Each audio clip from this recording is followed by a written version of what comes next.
Hello my friends, welcome back to my channel. My name is Paul Weymouth. Thank you for joining me today. Today I'm going to be doing a tag. So my friend Shannon over at That's So Po tagged me in this booktuber tag, and I usually don't do these, but I kind of like this one, and I just kind of want to just wing it and see what comes out with my questions and my answers, and we'll see what happens. This is the Boujee Booktuber Tag. I don't know what bougie means, no clue, but the original creator is Olive from the book Olive, or a book Olive. So let's do the Boujee book tag. Alright, question number 1. What is your average monthly budget for books? Okay, so I'm going to answer these questions where I'm at the moment, where I was 3 years ago, where I'm going to be a year ago, or a year from now. Might be totally different. I don't know, but I'm going to try to answer all these questions with where I'm at right now. So I don't really have a monthly budget for books. What I like to do is I like to buy gift cards or get gift cards for Christmas. So maybe a couple $100, $200 in gift cards, and then I'll use those gift cards throughout the entire next year on buying books. I've done that for the last couple years, and I feel like it's worked out pretty well, and I like that. So say $200 a year, I guess. I am trying to buy maybe a book a month, so maybe like $20 to $25 a month, and honestly I'm only doing that just to support the author that wrote the book, because, you know, libraries. What's the most you've ever spent in a bookstore? Probably less than $100, maybe around 70, 75, maybe around 800 or 80. That was probably at a comic book store, to be honest. Comic books are very expensive. And that's probably the most I've spent in an actual bookstore. As far as ordering stuff online, about the same. I used to order a lot, but I didn't order a lot in one single purchase. So, around there. Are you willing to pay full price for a brand new release, or will you wait until you have a coupon or there's a sale? Okay. I used to always wait for a coupon. I'm a part of the Barnes & Noble $25 member thing a year, and they always send coupons, and I would always wait for the coupons before I bought stuff, or I would always wait for a sale on Barnes & Noble before I bought things. What this did is that I was actually buying more books than if I would just buy full price brand new books. I was spending more money because it was a sale, because I had a coupon. I felt like I would be dumb not to buy the book, to buy more than one book. Because, hey, if you buy, 3, you get 20% off. So I'd be dumb not to. Well, that's how I ended up in this predicament that I am, where I have hundreds of unread books. So, am I willing to pay full price for a brand new release? Yeah, I just did that last month. I paid full price while I was in Dublin. I did it, and it was not a big deal. Will I do that often? No. I think, most of the time I'll buy something that's relatively cheaper. It's on Barnes & Noble or on Amazon.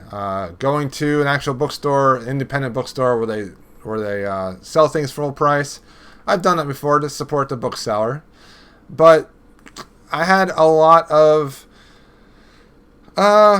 guilt about not supporting my local bookseller, and we're always told, support your local independent bookseller, buy books there. So, well, here's the thing: I'm not rich. I have responsibilities and bills and stuff. So, I can't feel guilty about spending more money on money that I really shouldn't be spending on books as it is. So, that whole guilt thing is just something that is basically being created by the book industry and the independent bookstores. and Twitter and maybe even BookTube.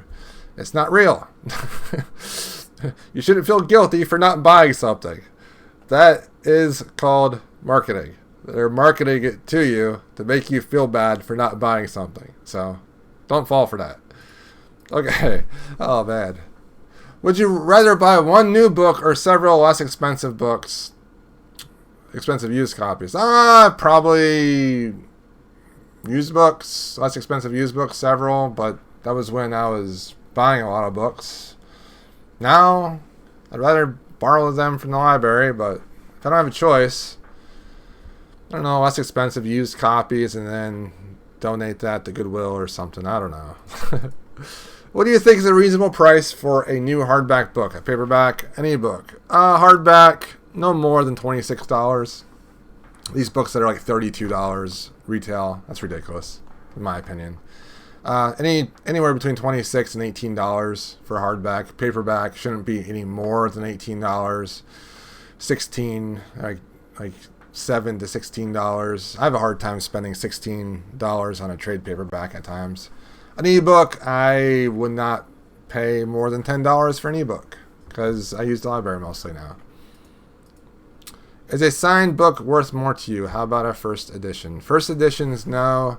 I used to buy signed books a lot. If it's available, yes. However, I don't want to pay more money for a signed book anymore. I have donated signed books at this point now, and I'm kind of over that. At one time, I wanted to have this huge library with all these signed books, but I don't have that desire anymore. All right, what is the most valuable book, sentimental or actual value? I have a first edition Gardens of the Moon signed by Stephen Erickson. It's probably the one that's worth the most. I bought that a few, like 3 or 4 years ago, thinking that was really cool, but now I'm thinking that I should have just kept my trade paperback copy. Yeah, so I spent like $75 on that, and maybe one day I can resell it for more, but it's okay. I'll probably still keep it.